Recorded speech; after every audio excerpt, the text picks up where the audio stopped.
my next point. So the first day I got there, I loaded up on the top of my car like a hillbilly, like all my tools, ladders.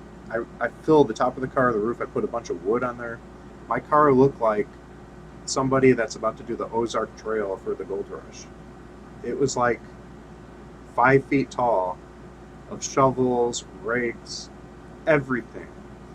Like everything in our garage, everything in storage that I thought I could use. I like loaded my car up so much that like the back of the car springs were like completely flat. Like it had no suspension left. Um, and the tires were probably like bulging. Um, and I just slowly drove there at night. And I got there at like 4 a.m. Um, and actually, funny story, the neighbors called the police on me. They're like, who is this guy parked in the front lawn of this abandoned home with like a stack of hillbilly stuff on the roof of his car? There's like a fun. Is there a TV show called like Beverly Hillbillies where the opening credits shows like them with a loaded down vehicle with like all their life's possessions like strapped to the roof of it with a million ropes? That's kind of how my car looked. It was crazy. So this person called the police. I had like eight police. No, it wasn't eight. Like six police officers and three squad cars come up because it's like a real bad area. So um, if they get a call, they bring backup, especially like at night. They're just concerned for their own safety. So I was like surrounded by people. I just said, "Hey, I'm the new owner. I just purchased this property, and I just brought all these tools. I'm excited to get started. I'm going to be rehabbing it myself, and I'm just moving everything in." And then they were like, "Oh, okay, that's a lot of work, but good luck to you. That's crazy." They're like, "All right, well, the neighbors were just concerned. They didn't know what you're doing here." And I was like, "Well, I'll make sure to introduce myself to the neighbors going forward. Let them know, like, introduce myself. Let them know what I'm doing here and my plans, and then they'll be like calm." And actually, I've done that since then. I've met every neighbor for like 5 houses in either direction. I know everybody now. Everybody I saw while working there on the property, I would smile and wave and as I walk toward them and loudly introduce myself before I get, in the personal space. From a distance, like 10 feet away, I'd already be like 15 feet away. I'm already loudly saying, "Hi, I'm your new neighbor. I just bought this place." So that they feel their guard let down. Like, okay, I'm a nice guy. I'm open. I'm friendly, etc. And this way, the neighborhood can feel a sense of like peace and happy, even that they have a new neighbor who's like a nice guy, hard worker, who's going to improve their block. The property values go up, crime go down, and they'll have another nice home on their block. So their own properties will go up in value. And if they were to try to sell or whatever, um, they would get more money, and it's just good for everyone. And that's less likelihood of like some like it becoming like some kind of crack house or something. So that's a good thing. It makes the whole block safer. Um, so they all were happy about it, and I think that person just that called the police was just kind of concerned because the time of day and because of the condition of my car and how it looked really ghetto. And I could probably add a clip of that. I made some video clips of a lot of this stuff that I can edit into this video that of me talking about this. I can edit in some stuff or edit as part of a video series. Here's my car, ready to do my first day at the property. I got all kinds of stuff: shovels, ladders, wood, my generator, a chair up here, my favorite chair to lay back and work while in lounging position, low to the ground, to work on like car bumpers and car tires. You can see even the car is just completely full of stuff, all kinds of tools. So I'm ready to go. Because I want to go through this because this could help somebody else that wants to break into real estate but doesn't have a lot of money and doesn't want to wait till they save a lot and doesn't want to go into debt or do house hacking. Is happy living where they live but still want to do it. Like if somebody is in my exact situation, they might want to follow the same path, especially if they really have a lot of skills and they like working with their hands and stuff. So I'm able to produce value out of nothing through sweat equity rather than getting a bunch of money out of nothing by getting a bank loan or a bunch of money out of nothing by being a burden on family or investors to try to get money together. Instead, I produced something out of nothing by using what little money I wanted to put into this and making something from it. And speaking of what little money, I was willing to put up to $27,000 into this real estate foray of mine, this new pursuit. I felt that would be the very highest I was willing to go, and I wanted to do cash, so that limited my options. So the only do to find a property only 6,000. That means I have 21,000 left for rehab and stuff. But since I only want to put like 4,000 into rehab, that means of the 21, 16,000 I get to just keep, stick it right back in the stock market and savings accounts and whatever that it was in, and so I feel negligible financial pressure or stress at all. And now that I own the property and have no mortgage and no utilities turned on, it's literally $300 a year to maintain it. That's my overhead to keep it. So even if it took me 10 years to fix it up and finally make the $30,000 a year for renting it out, minus maybe fees and vacancies, whatever, but like that would be ideal, 30,000 at the high end if I had it fully packed and everyone's happily paying. That's like best case. Obviously, it'd be a lot less probably, but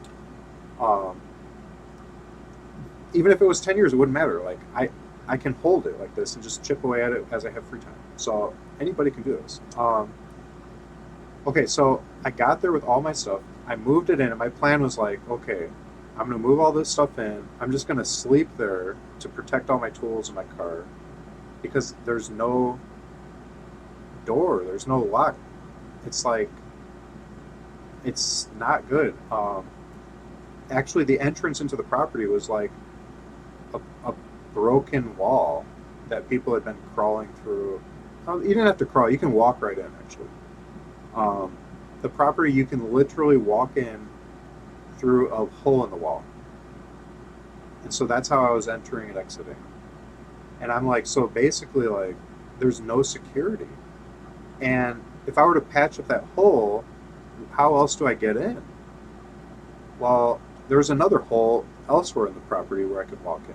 So there's like many ways you can just walk in. There's just so many missing walls that the property is easy to get into. So I was like, okay, how do I protect my tools then? As soon as I drive away, won't they just steal my stuff? So I was like, I'll just stay here until I figure out a plan. But then my wife talked me into just driving home.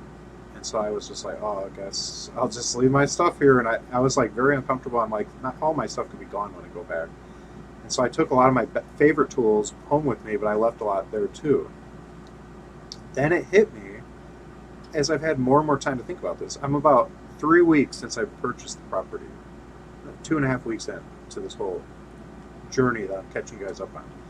So then it hit me, wait, okay, you can do like securing the property, building doors, barring windows, like making it ironclad, where it'd be really hard to break in. You need a welder or power tools. It'd take a while to get in. Or you need an angle grinder or something. Or I can make the property still look abandoned, not do anything that could appear that anyone's working on it. And then the fact that it looks so abandoned would make people think it's been abandoned so many years, it's already been picked clean, and there's nothing to get there. So there's no target on your back. This other guy that was doing a flip in an impoverished area, since you guys don't like the ghetto, in a economically challenged area, he had like the whole Tyvek wrap. He did the whole exterior. He had a new roof. Everything looked beautiful. It was like all new construction. It had every sign of like a total gut rehab. And guess what? That screamed to the local thieves or opportunity seekers, hey, check this place out. There's probably a lot of free stuff here. And he got broken in. They stole his generator. They stole tons of his tools. He probably lost like $6,000 to $10,000 worth of stuff within like the first couple weeks of like starting to really make it look nice from the outside. So I'm thinking, wait, why not let it look like total trash from the outside and focus on just doing the roof and just doing like the interior that you can't see from the road what's going on. Like leave it overgrown in the front yard, leave the boarded up windows that look like they've been boarded up for 25 years, leave the same stuff so that it looks totally untouched and already picked clean. That's my security. Even putting a single security camera, this guy had security cameras, and the thieves walked up, looked at the camera, and then like threw something at the camera and or grabbed a board and hit the camera out of the way. They didn't care about the camera, and their face was on camera. They didn't care, and they never got caught. They know that that camera is probably going to do nothing. What are you going to do? Bring the footage to the police? Are the police going to catch them? How would they be able to identify them? As long as they have like maybe something covering their face, they're fine. They're not going to get caught. So basically, I believe that if you can make the property look abandoned, that is your security. Now, um, I'm leaving my tools there, but here's the thing: I'm only leaving like minimal, very minimum tools. I'm leaving like the old crappy ladder I found in the trash that I just took out of the trash to keep. Um, I'm leaving like some really old beat up extension cords that have been repaired, like they were mangled, and I had to add like solder together like a plug on one end because the plug was broken. Like we're talking bad stuff that a pawn shop would not take, but still useful stuff, but not resaleable very much. Like used super glue bottles, opened fiberglass cloth bags, um, really old rusty tools that I found there that I soaked in vinegar so I could start using them. So I'm not, I don't need to bring as many of my tools. I'm going to use the tools that I found that were abandoned there for like 20 years. They're like completely rusted to the point of unusable. I soaked them all in vinegar and now they're all starting to work again. The vinegar is getting all the rust off and they're actually working. So like pliers and socket wrenches and sockets and like little drill bits and stuff. I'm able to start using all that stuff um, that somebody just abandoned there.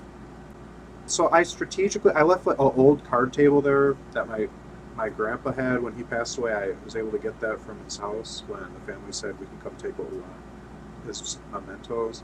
So I have like that there. I have a case of waters there that's been open and several water bottles drank. I have some work gloves that are used and old there in a stack. I left some paper towels there and some wet wipes. Um, I got like a bag of miscellaneous electrical outlets and plugs and stuff that, I mean, it's got some value, but it's like the little outlets and stuff are like $1.50 each.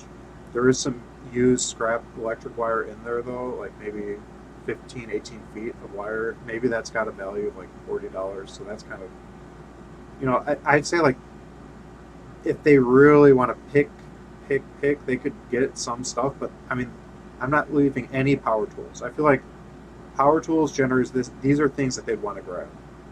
I'm not leaving stuff there that's like, oh that's out of pawn shop real quick. Like that's a guaranteed $30, $20 at a pawn shop.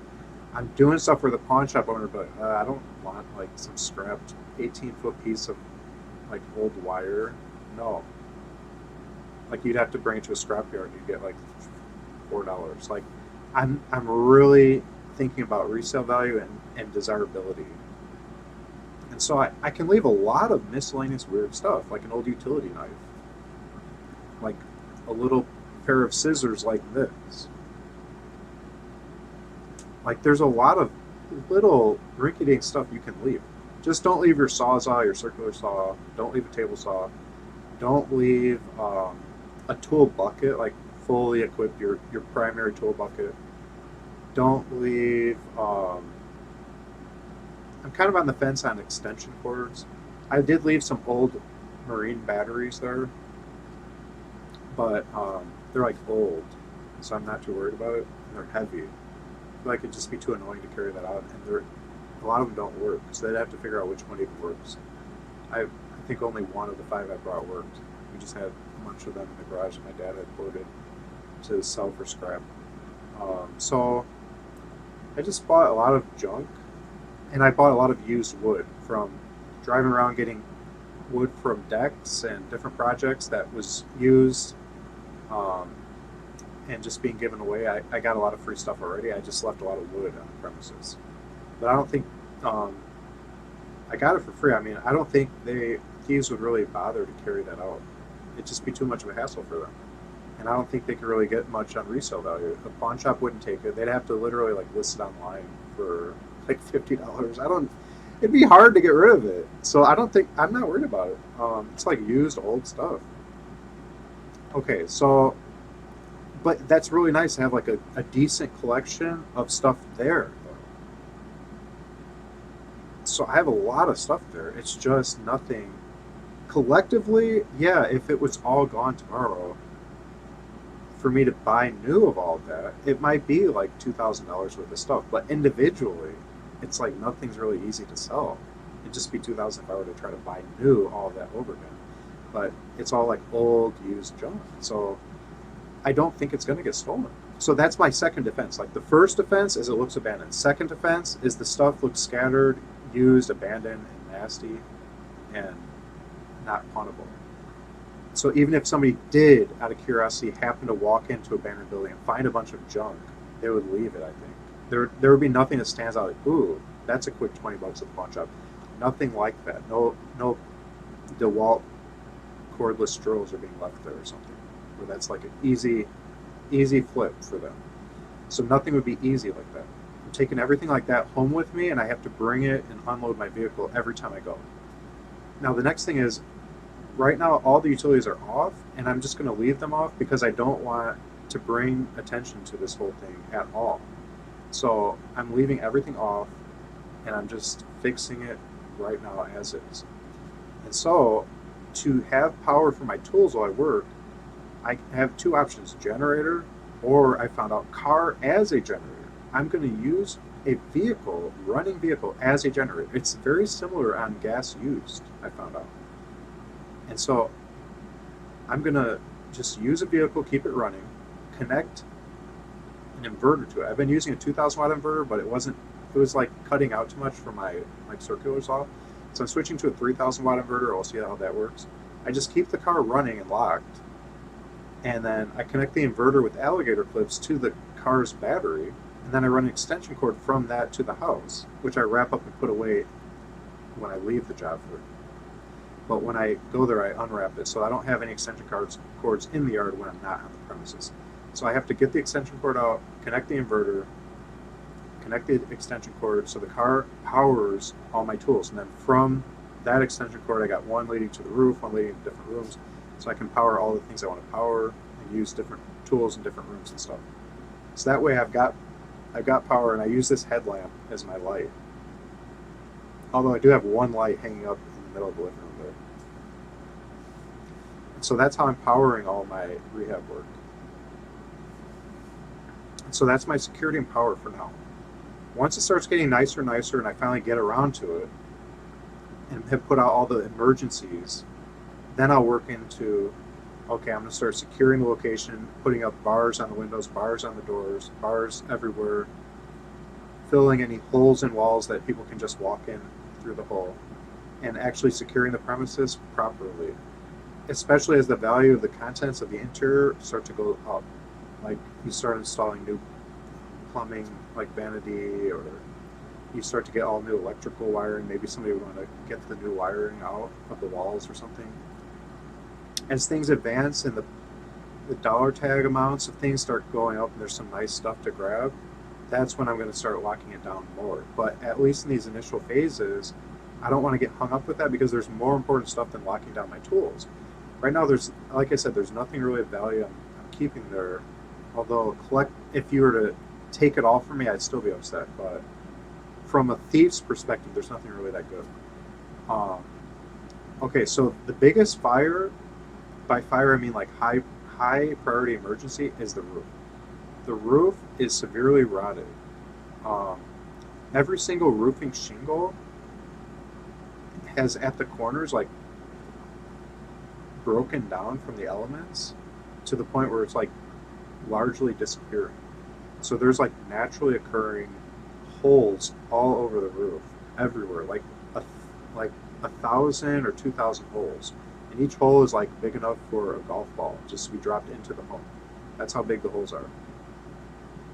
So it's like if somebody shot a plane in a war with like the biggest machine guns they have for anti-airplane, like holes that size, like 2,000 of them in the roof, and that was enough to cause the roof to decking. It's called the wood of the roof that's under the shingles to rot away to the point where um, multiple sections of the roof have caved in, and that caused walls to start falling down. And there's mold everywhere, and plaster from ancient plaster is caved in from ceilings onto the floors and from walls onto the floors. There's barely any plaster still clinging onto lath. Lath is like the wood that plaster sticks to. They used to use lath and plaster instead of drywall back in the day. It's a 125-year-old house, so or 100 plus years old. That might not be exact number, but something well over 100. So they used lath and plaster back then. So my intention, I'm gonna show you guys like some updates of the process of rehabbing it. I kind of showed you guys my business plan, and I showed you the process so that people can maybe get an idea of ways they can break into real estate. This could help someone that doesn't want to take out a big loan. It's kind of weird because it's like what I'm doing is easy in some ways and way harder in other ways. It was easy on me financially to part ways with $6,000 and then have an anticipated $4,000 I'm going to spend over like a 3-year period. But because I pulled a bunch of money out of my stock market, like $7,000 to go toward repairs and stuff, I'm just freely buying tools like crazy. It's like Christmas time. I bought I bought a air powered nailer for studs. It's called a stud nailer, a pneumatic stud nailer. I bought a pneumatic shingle nailer. I bought a pneumatic trim nailer. So I like all these cool pneumatic tools I just bought because I've been watching a lot of rehab videos and seeing how they do it and buying tools that they have. I've traditionally always just used screws. I've never been a nail guy. I hate nails, but those guns are like pop, pop, pop. It's like so fast, and so I was like, shoot, I'm gonna spoil myself because I'm doing this cool project, and I have the money set aside for the project, and since I'm being super cheap with the project, I can be more expensive on the tools to save time. So I've been buying like a lot of cool stuff, and like I said, I've been using a 2,000 watt inverter, but I'm going to be returning that and buying a 3,000 watt, which I just got. 3,000 watt I think should be a lot more secure to run like circular saw and stuff. It should work a lot better because the 2,000 watt one was cutting out, and you know what? It's a scam. It's not 2,000 watts. That's BS. Because this circular saw is a 120 volt tool. It says it only runs about 10 amps. Let's say it goes 15 at the most. What's 120 times 15? Let's be real. 120 times 15, that's 1,800 watts. So that's like worst case scenario. The breakers in my garage at my house where I'm at right now are 15 amp breakers. So there is no way a circular saw uses that entire circuit. Like I can run a circular saw along with my microwave and a fan and lights in my room easily without tripping the breaker. So there's no way a circuit breaker is running 1,800 amps. I mean 1,800 watts. It's probably running more like 1,200 watts. Maybe it'd have a brief peak of like 14 or 1,500 watts. So why the heck is this 2,000 watt inverter struggling and cutting out from my circular saw? Because it's not a 2,000 watt inverter. It's because that's false advertising.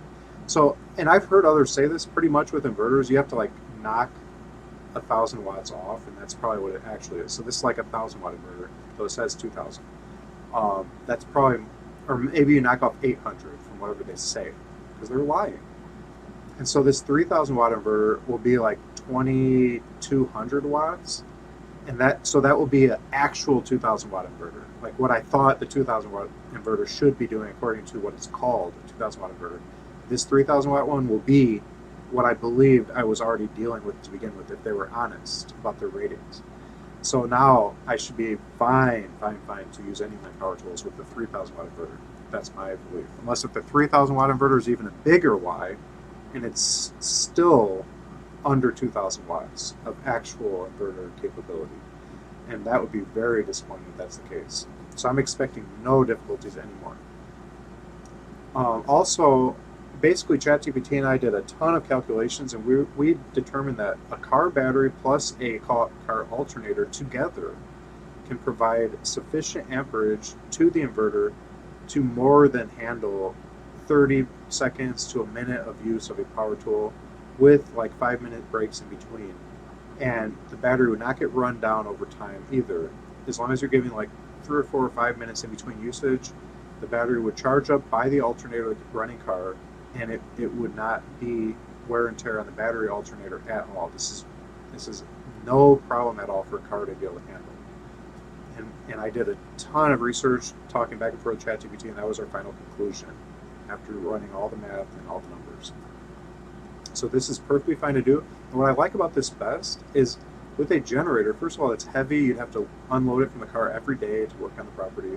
Second, you'd have to maintain the oil and gas. You'd have to do wear and tear maintenance on it. Whereas your car, you're already factoring that into your budget. You're already maintaining the engine and whatever. And with the car, you already have gas that's regularly being put into it. Whereas with the generator, you have to buy a single gallon of gas and a little lawnmower thing and recharge it every single day, filling the gas. That's a huge hassle to keep adding gas every day. Whereas with the car, that gets topped off once a week in gas with like an $80 gas bill. And it's a one-time thing. And I'm just alligator clipping to the car's electronic system, and we're good to go.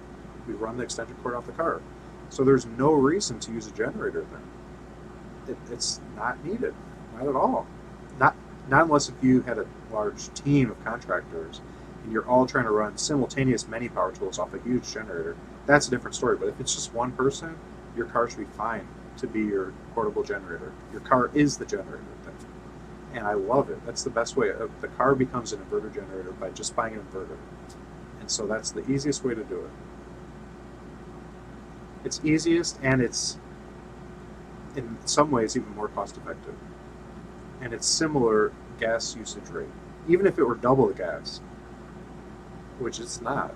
A car idle is similar to a generator run. It's not that much different. But even if it was double, it'd be worth it to save you that trip to the gas station every single day to get another gallon of gas to fill in the generator. Even that would be a pain in the butt. That's an extra 20 minutes every day, pain in the butt, to stop off, fill it up, get the generator set up, start it, fill it. That's 20 minutes guaranteed every day. So that time adds up over time.